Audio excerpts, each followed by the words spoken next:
저희가 수요 예배에 공관복음, 마태, 마가, 누가복음을 이제 공관복음이라고 해요. 그래서 공관복음을 박윤선 목사님 주석을 중심으로 해서 말씀을 나누고 있는데, 특별히 이제 요한복음 19장 이 말씀과 지난주에 생각했던 말씀이 이제 겹쳐서 좀 더 자세하게 19장 1절에서 16절 말씀을 나누려고 합니다. 빌라도가 3번 예수님을 신문하고 예수님에게 죄가 없다는 것을 이스라엘 백성들 앞에 또 대제사장과 산헤드린 공회 앞에 선포해요. 선포하지만 그 죄를 찾지 못한 것에다가 대제사장이나 이제 서기관들이나 바리새인들이나 산헤드린 공회 또 일반 민중들은 계속해서 예수를 십자가에 못 박아달라 이렇게 요청합니다. 그런데 이제 이 빌라도가 죄가 없으니까 이제 놓아야 되는데 한쪽으로는 군중들의 지지를 얻고 싶고 이스라엘 군중들의, 또 한쪽으로는 이제 대제사장이나 산헤드린 공회의 지지를 받고 싶어해요. 그거 이제 딜레마인데, 예수님은 죄가 없다는 것은 여러 신문을 통해서 확인을 했으면서도 이 군중들의 요구를 무시할 수는 없다, 이제 그런 생각을 가진 거예요. 그래서 채찍질을 했어요.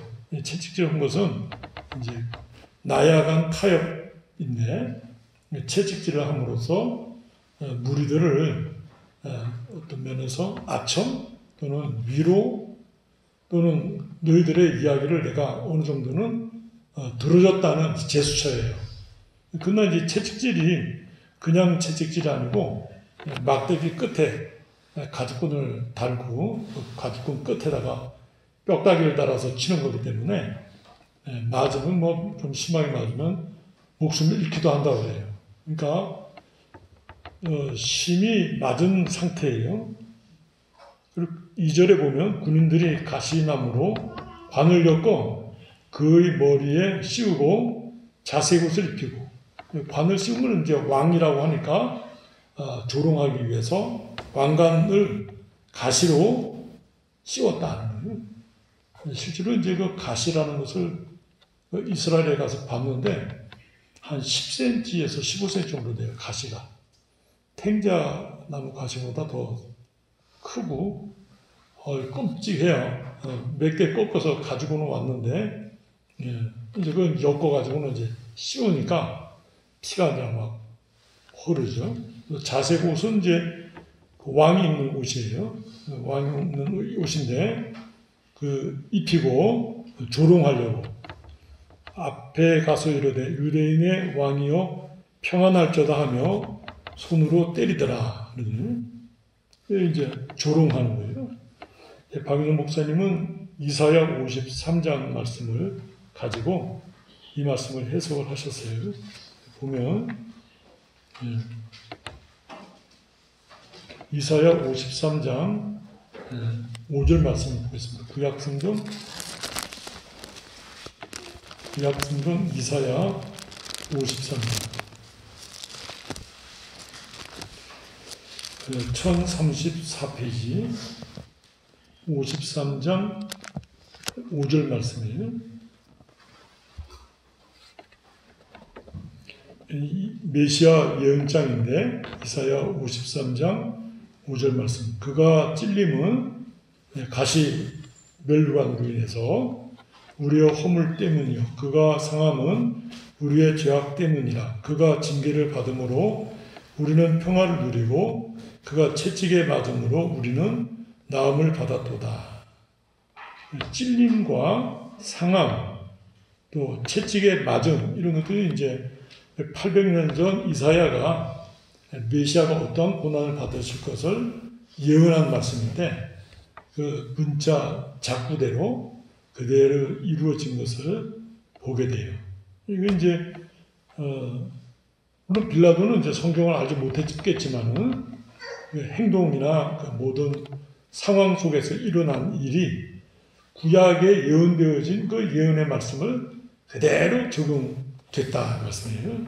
그래서 예수님이 우리 대신 십자가에 또 찔림과 상함과 채찍에 맞았기 때문에 우리는 주님의 은혜 가운데서 의와 참된 안식과 평안을 누리게 됐다. 이렇게 해석하게 됩니다. 또 여기 계속해서 요한복음 19장 4절 보면 빌라도가 다시 밖에 나가 말하되 보라 이 사람을 데리고 너희에게 나오나니 이는 내가 그에게서 아무 때도 찾지 못한 것을 너희로 알게 하려 함이로라 하더라. 이 상황은 이제 우리 말하면 뭐 벌거벗겨서 실컷 때려서 그 채찍 자국이 가득하고 가시별관을 씌워서 피가 흐르고 그리고 이제 자색 옷을 입은 상태니까 사실은 최고로 조롱한 상태거든요. 그 상태로 나와서 백성들에게 보여주면서 백성들의 그 요구에 내가 어느 정도 반영했다 이런 이제 표현을 이제 하는 거예요. 근데 이것은 이제 빌라도가 충동으로서 사실은 이제 아주 나약한 모습이죠. 오히려 자기의 직분을 가지고서 강하게 밀어붙였어야 되는 상황에서 진리를 꺾어버리고 오히려 자기의 그 어떤 정치적 목적을 달성하고자 여론을 이렇게 호도하는 그런 상황이라고 말할 수 있겠습니다. 5절에 이에 예수께서 가시관을 쓰고 자색 옷을 입고 나오시니 빌라도가 그들에게 말하되 보라 이 사람이로다 하매 대제사장들과 아랫사람들이 예수를 보고 소리질러 이르되 십자가에 못 박으소서 십자가에 못 박으소서 하는지라. 빌라도가 이르되 너희가 친히 데려다가 십자가에 못 박으라. 나는 그에게서 죄를 찾지 못하였노라. 유대인들이 대답하되 우리에게 법이 있으니 그 법대로 하면 그가 당연히 죽을 것은 그가 자기를 하나님의 아들이라 함이니이다. 빌라도가 이 말을 듣고 이제 예수님이 하나님의 아들이라고 하는 말에 또 빌라도가 이제 겁을 먹어요. 더욱 두려워하여 다시 관정에 들어가서 예수께 말하되 너는 어디로부터냐 하되 예수께서 대답하여 주지 아니하시는지라. 빌라도가 이르되 내게 말하지 아니하느냐 내가 너를 놓을 고난도 있고 십자가에 못 박을 고난도 있는 줄 알지 못하느냐. 예수께서 대답하시되 위에서 주지 아니하셨더라면 나를 해할 고난이 없었으리니 그러므로 나를 내게 넘겨준 자의 죄는 더 크다 하시니라. 나를 내게 넘겨준 자의 죄는 했대 대제사장과 서기관, 산헤드린 공의회나 이스라엘 백성들을 총칭해요. 이들의 죄가 빌라도의 죄보다 크다. 이렇게 이제 말씀할 때 빌라도가 이제 무서운 거예요. 왜냐면 이게 하나님의 아들이라고도 하고 왕이라고도 하면서 그 죄를 지금 따지는데 경중을 따져서 빌라도에게 죄가 있다 이렇게 말씀을 하니까 빌라도가 12절에 보니까 예수를 놓으려고 힘썼다 있었어요. 그러나 유대인들이 소리질러 이르되 이 사람을 놓으면 가이사의 충신이 아닙니다. 무릇 자기를 왕이라 하는 자는 가이사를 반역하는 것이니이다. 이제 정치적인 쪽으로 이제 몰고 나가니까 빌라도가 이제 피할 길이 없게 된 것이에요. 그래서 예수를 십자가에 못 박도록 내어줬다 한 말씀이에요. 사도신경에는 이제 빌라도에게 고난을 받으사라고 이렇게 짧게 나와 있지만 그 속에 있는 내용들은 특별히 요한복음 19장 1절에서 16절이 잘 상황을 말해준다 이렇게 이제 말할 수 있겠습니다. 예수님께서 십자가에 죽으신 것은 이제 이스라엘의 사형법은 대개 돌로 쳐서 죽거나 매장하는 법이거든요. 십자가에 죽는 법이 아니에요. 근데 예수님께서 죽으신 법은 이제 십자가에 죽으셨는데 광야 40년 광야 생활 가운데 그 노뱀으로 말미암는 사건 나오거든요. 근데 예수님께서 그 노뱀 사건을 말씀하시면서 자신이 들려서 죽음될 것을 예언하셔요. 그게 이제 그대로 이루어진 말씀이라고 할 수 있겠어요. 그러니까 이스라엘 사용법으로는 높이 들리는 법이 없어요. 돌로 쳐서 죽게 되니까. 그런데 높이 들려서 죽게 된다는 예언과 그 예언 성취로 예수님이 십자가에 죽으셨다는 말씀입니다. 빌라도가 예수님이 죄가 없는 사실을 알면서도 자기의 정치적 목적과 또 군중들의 여론과 또 대장과 서기관, 산해된 공회의 압력에 의해서 자기의 정치적 목적을 성취하려고 예수를 십자가에 못 박도록 내줬다 하는 것은 이제 역사적 사건들이에요. 근데 이제 이러한 말씀들이 구약의 민수기나 또 이사야, 예레미야, 호세아 이런 말씀들에 예언되어져 있어서 아주 상세하게 예언되어서 그 말씀들이 그대로 이렇게 이루어진 것을 우리가 보게 돼요. 우리가 이 대제사장이나 이스라엘 백성들이나 이 빌라도가 그 상황 속에서 자기 나름대로의 어떤 판단을 하고서는 이렇게 행동했는데 구약에 있는 성경 말씀들이 그대로 이루어진단 말이에요. 그럴 때 우리 마음속에 예수 그리스도가 하나님 말씀하신 그 메시아가 맞구나 이렇게 인식하게 되고 믿음을 가지게 되고 그 말씀을 신뢰하게 되면서 신앙의 근간을 가지게 된다. 그렇게 말할 수 있겠습니다. 그래서 우리가 이제 이 세상 정치도 마찬가지인데 공의를 안다고 해서 공의를 실현할 수 있는 것은 아니다. 알지만 모든 그 상황 속에서 자기에게 이롭게 자기의 어떤 목적을 달성하기 위해서 진리를 희생시키는 경우가 있다면 이게 이제 옳지 않은 것이에요. 우리가 이제 하나님 말씀대로 산다 그럴 때 이것이 내 이익과 손해와 이렇게 생각해 볼 때 이건 이익이 된다.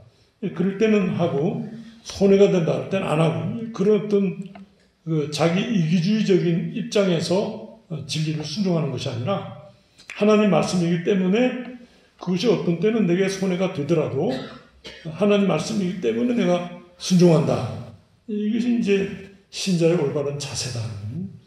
나의 이익과 손해에 근거해서 그 말씀을 지킬 것인가 안 지킬 것인가가 아니라 하나님의 말씀이기 때문에 내가 지키겠다. 순종하겠다. 이게 하나님 백성의 자세다. 그게 이제 하나님이 기뻐하시는. 시편에도 보면 우리가 하나님 앞에 어떤 기도를 할 때 하나님께서 그거 이루어주시면 제가 이렇게 소원하겠습니다. 근데 그 소원이 나에게 해롭죠. 희생적인 것이니까 하나님이 그 기도를 응답하신 뒤에 소원이 해로울지라도 내가 하나님 앞에 한 맹세니까 지키겠다. 이게 하나님이 기뻐하시는 순종이라 그랬거든요.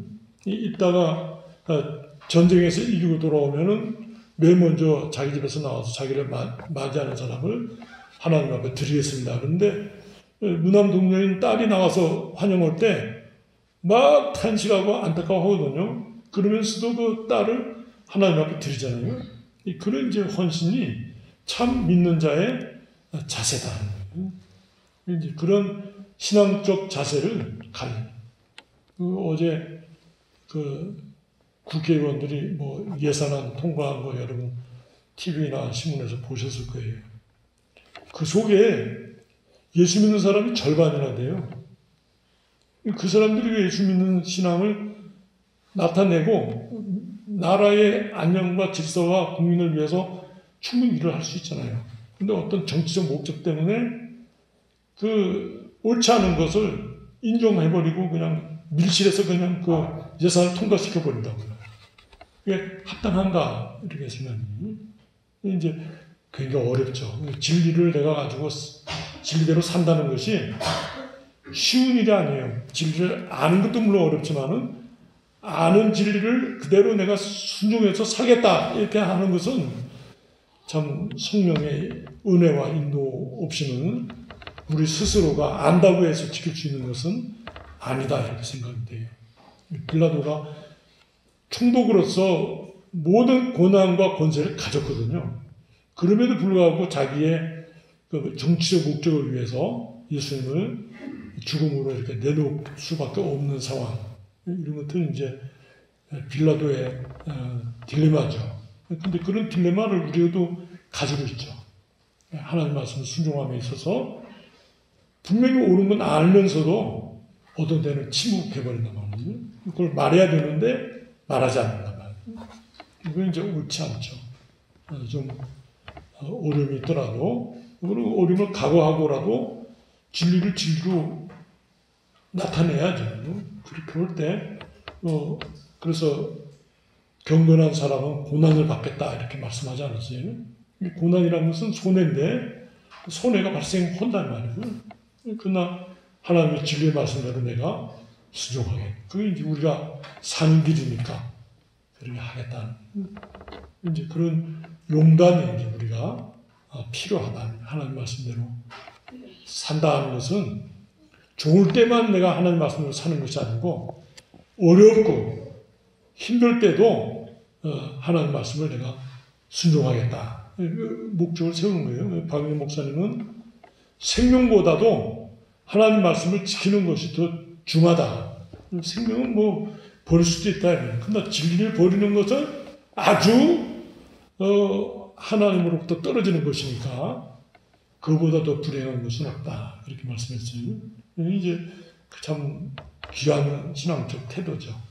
그런 신앙을 가지고 살자. 그렇게 살면 하나님이 또 지켜주세요. 어떤 때는 물론 순교도 하고 어려움이 있지만 하나님이 어려운 가운데서 돕는 은혜를 주시고 회복해 하셔요. 아주 그 끝까지 가서 야 이게 뭐 우리 인간으로서는 할 수 없구나 그런 시간까지 가지만 하나님이 거기서 건져주시거든요. 그냥 하나님이 은혜 주시죠. 다니엘의 세 친구가 하나님이 건져주실 건데 그렇게 하지 않아도 우리는 우상에 절하지 않겠습니다. 그 쉬운 것이 아니거든요. 목숨을 내어놓고서 하는 거니까 하나님이 구해주시잖아요. 다니엘도 마찬가지로 구해주시고 그러니까 우리가 하나님의 은혜를 받았으니 만큼 그 하나님의 자녀로서 합당한 그 태도 가지고 하나님의 말씀에 순종하는 자가 되지 않은 그렇게 목숨을 내놓고 순종하겠다 그럴 때는 뭐 상대방도 겁이 나죠. 목숨을 내놓는 거하고는 이거 다른 문제거든요. 우리가 이렇게 보통 관계를 할 때 어떤 한 사람은 어느 정도의 이익을 보고자 하고 한 사람은 목숨을 내놓고서 덤비면 목숨을 내놓고 덤비는 사람은 어떻게 이길 수가 있겠습니까? 무섭죠. 설득하고.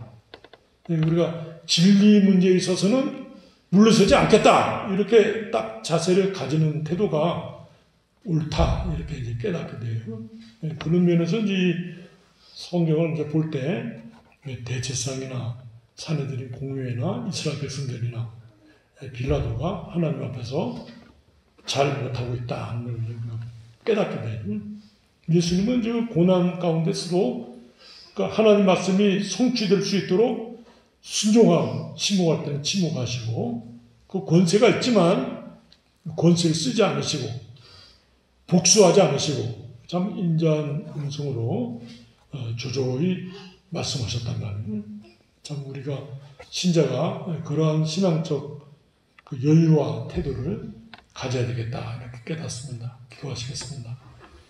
사랑과 은혜가 충만하신 하나님 아버지, 예수님께서 십자가의 고난을 당하신 역사적 사실과 그 상황과 그 되어진 일들을 이렇게 마태, 마가, 누가복음 또 요한복음에 상세히 기록하여서 이 말씀 읽을 때 구약의 예언들이 깨달아지고 이해되어지며 그 예언들과 약속들이 성취되며 그래서 예수 그리스도께서 십자가의 죽으심이 그냥 한 개인의 죽음에 멈추지 않고 약속된 죽음이요, 그것도 죽음으로 말미암는 하나님의 그 계획과 뜻이 우리에게 나타나고 깨달아지고 믿어지게 하여 주신 은혜를 생각할 때 감사드립니다. 참 우리가 예수 그리스도를 믿고 하나님의 거룩한 자녀된 자로서 하나님 말씀 앞에 온전히 순종하는 믿음의 태도를 가지게 하여 주시옵소서. 예수님의 이름으로 기도드리옵나이다. 아멘.